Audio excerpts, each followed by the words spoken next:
बुलंदशहर में रिश्तों को शर्मसार कर देने वाली एक सनसनीखेज वारदात सामने आई है। रुपए के लेन देन के विवाद में एक भतीजे ने अपने ही चाचा की गोली मारकर हत्या कर दी। इस कत्ल को अंजाम देने के बाद आरोपी ने पुलिस को तुरंत फोन किया और फिर क्या हुआ, इस रिपोर्ट में देखिए।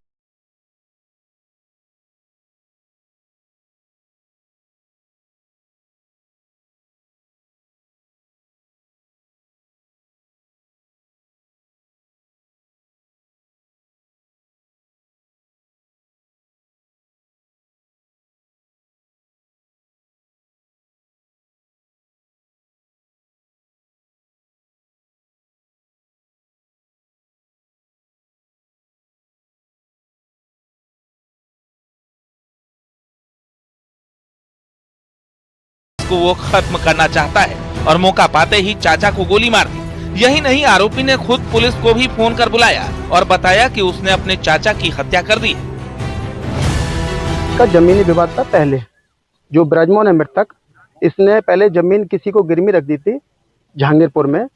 तो ये अपने भैया के पास आकर रोया, बोले भैया मुझे 55 लाख की जरूरत है, तो तुम दे दो, या तो जमीन लिखवा लिया मैं पैसा वापस कर दूंगा। इन्होंने कही भैया या तो जमीन लिख दे पैसा, इन्होंने 55 लाख रुपए वो दे दिए। अब ये 3-4 साल से मांग रहे, केस भी पड़ा हुआ है या में पैसा का लेन देन में या खाते में डाले। तो ये इसने कह दे कि तो पे लिए जाए तो ले लियो, मैं पैसा एक ना दूंगा। मलुआ ने इसका खेत मौके पे बोले चाचा हमारे पैसा दे दियो और हम जब तक तेरे खेत कर रहे हैं।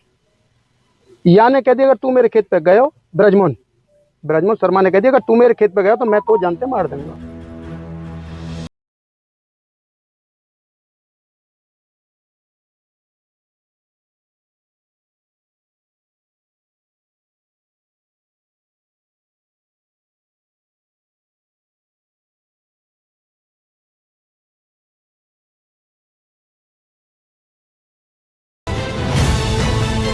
बीच में कई दिन से विवाद चल रहा था। जो मृतक हैं उन्होंने अपने भतीजे के माध्यम से लगभग 55 लाख रुपए उधार लिए थे और इस उधारी में वो उधार को वापस नहीं कर रहा था।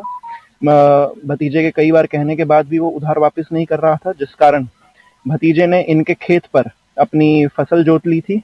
और आज जब ये दोनों अपने इस खेत पर फसल जोतने के लिए आए थे तो इनके बीच में किसी बात को लेकर कहासुनी हुई है, जिसमें भतीजे द्वारा अपने चाचा को गोली मार दी गई है। और इसमें जब पीआरवी यहाँ पर पहुंची थी तो शव को कब्जे में लेकर पोस्टमार्टम के लिए भिजवाया गया है। इसमें जो अभियुक्त है वो भी हिरासत में है और उसके पास से घटना में प्रयुक्त असले को भी बरामद कर लिया गया है। फिलहाल पुलिस ने आरोपी को गिरफ्तार कर लिया है और कत्ल में शामिल तमंचा भी बरामद कर लिया है। अब पुलिस इस मामले में आगे की जांच कर रही है और आरोपी से पूछताछ कर रही है। कत्ल की इस वारदात से पूरे गांव में सनसनी मची है, क्योंकि किसी को यकीन नहीं हो रहा कि कल तक साथ साथ रहने वाले चाचा भतीजे में इस तरह से विवाद होगा और पैसे के लेन देन में भतीजा अपने ही चाचा की जान ले लेगा। Bureau report, news 18।